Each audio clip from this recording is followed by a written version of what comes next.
Imagine living under a constant silent threat, the Cold War. For decades, the United States and the Soviet Union stood on the brink of nuclear war, a conflict that could end everything in a blinding flash. This fear shaped politics, culture, and even the ground beneath people's feet. It drove humanity to burrow deep into the earth, building concrete and steel bunkers as protection from a self-made apocalypse. Across the Soviet Union, a hidden world of bunkers emerged, complex, self-contained, and buried deep underground. These were not just shelters, they were designed to withstand blasts, heat, and deadly radiation. The idea, if the world above was destroyed, a small part of humanity could survive below. Descending into one today is like stepping back in time, cool, damp air, pressing silence, and echoes down empty corridors. Flashlights reveal peeling paint, strange machinery, and forgotten objects, all reminders of the fear that built these places. These spaces were never meant for comfort, only survival. Everything, from thick concrete walls to massive steel doors, speaks of immense power and fear. Walking these halls, you imagine the sirens, the rush to get inside, and the heavy thud of the blast door sealing the world away. These bunkers are more than historical sites. They are emotional landscapes, echoing with the dread that once gripped the planet. They are tombs for a future that thankfully never came. The silence and weight of the earth above are constant reminders of why they were built. Here, survival was the only goal. The world above was uncertain, but below, humanity prepared for the worst. The Soviet bunker program was born from the terrifying logic of the nuclear age. After Hiroshima and Nagasaki, the arms race began. Thousands of missiles, each capable of destroying a city. Mutually assured destruction, or MAD, meant both sides would be destroyed if either attacked. But if war came, the Soviet government needed to survive. Bunkers were built for top leaders and essential workers, command centers deep under cities like Moscow. Their purpose, preserve the state, not the general population. Ordinary citizens had little protection, basic fallout shelters, mass evacuation plans that were more hope than reality. The state's priority was continuity of government and industry, not universal safety. Construction was secretive and massive, stretching from the 1950s to the 1980s. Workers built under factories, government buildings, and remote locations, often unaware of the true purpose. The network was vast, a testament to the seriousness of the nuclear threat. The Soviet Union prepared for a war it hoped would never come, but always expected. The bunker's purpose was clear. The state must endure, even if its people did not. Soviet bunkers were feats of defensive engineering built to resist blast, heat, and radiation. Depth was the first defense. Bunkers buried meters underground, shielded by thick concrete and steel. Entrances were angled tunnels designed to dissipate blast waves. Massive blast doors sealed the bunker, creating an airtight lock. Closing them felt final, like shutting a tomb. Inside, a maze of corridors and rooms, command centers, dormitories, medical bays, all separated by reinforced walls. Some bunkers were mounted on springs or rubber pads to absorb shock from explosions. Corridors had sharp turns to weaken any blast that got through. Ventilation shafts had blast valves. Pipes had flexible joints to survive shifting earth. Every detail was about survival, not comfort. The design was brutalist, focused solely on function. Engineers built fortresses, not homes, concrete lifeboats for the end of the world. The raw, utilitarian look reflected a single-minded focus. Endure the unimaginable. These bunkers were humanity's last line of defense against itself. If the sirens ever sounded, life inside a Soviet bunker would be a grim struggle. Space was scarce. Crowded dormitories, bunks stacked high, no privacy. Food and water were rationed from day one. Canned meat, hard biscuits, preserved vegetables. Meals for survival, not pleasure. Water was precious, washing was rare, and thirst was constant.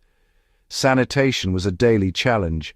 Few toilets, chemical solutions, overpowering smells. The recycled air grew thick with the scent of bodies, food, and chemicals. No natural light, no fresh air, just the harsh glare of bulbs and the taste of artificial air. Day and night blurred into endless twilight. The sealed environment cut off all connection to the outside world. The lack of space, fresh food, and sunlight wore down body and mind. Survival meant enduring discomfort, monotony, and deprivation. The bunkers were designed for function, not humanity. Life below ground was defined by what it lacked. Life in the bunker was a relentless psychological battle. Initial terror gave way to crushing monotony and uncertainty. Trapped underground, cut off from the world, anxiety and despair grew. No sunlight disrupted sleep and mood. The constant hum of machinery became maddening.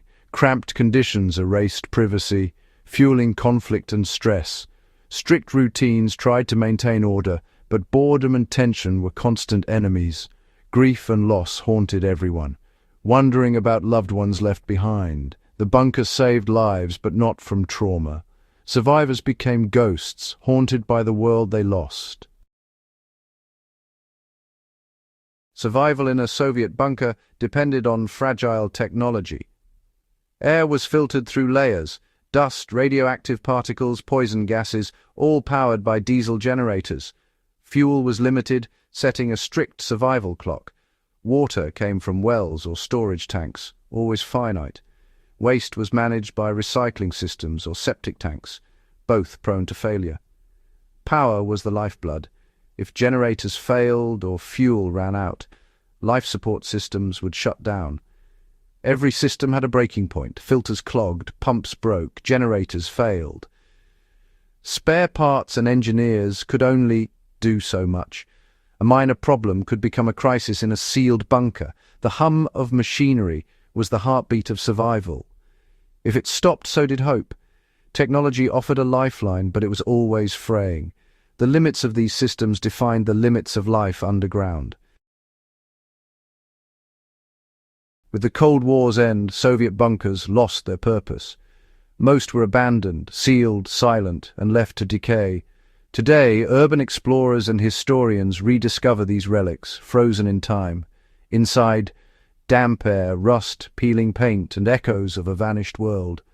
Some are stripped bare, others remain eerily intact. Papers on desks, blankets on bunks, expired rations on shelves. Exploring them is like walking through a museum of a catastrophe that never happened. The silence is profound, broken only by water drips or crunching debris. These bunkers are modern ruins, symbols of a threat that passed. Some have been repurposed, mushroom farms, nightclubs, museums, but most crumble in obscurity. They are not monuments to victory, but to anxiety and fear. Hidden beneath the modern world, they are scars of the Cold War. Soviet bunkers are more than historical curiosities. They are symbols of humanity's deepest fears. They represent the fear of annihilation and our willingness to go to extremes to survive. Built for the elite, they reveal harsh truths about power and who gets saved in a crisis. The hierarchy of survival forces us to question our own societies. These lifeboats were also prisons, testing the limits of human resilience. Survival was about more than food and air. It was about hope and meaning.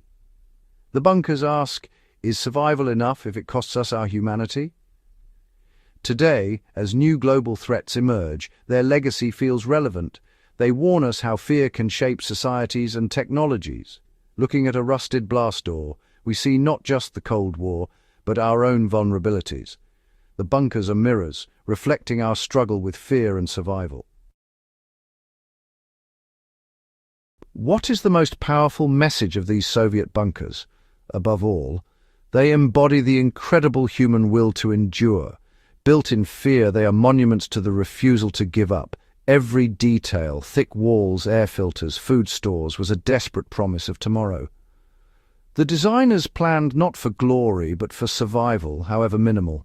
There is sadness here, a future where humanity lives like moles trapped by its own fears. Yet even in desperation, the drive to live is undeniable. The empty bunkers are a triumph. They were never needed. They remind us of the world we narrowly avoided and the power of restraint. In the end, they show our unwavering will to live and the hope of one day walking in the sun again.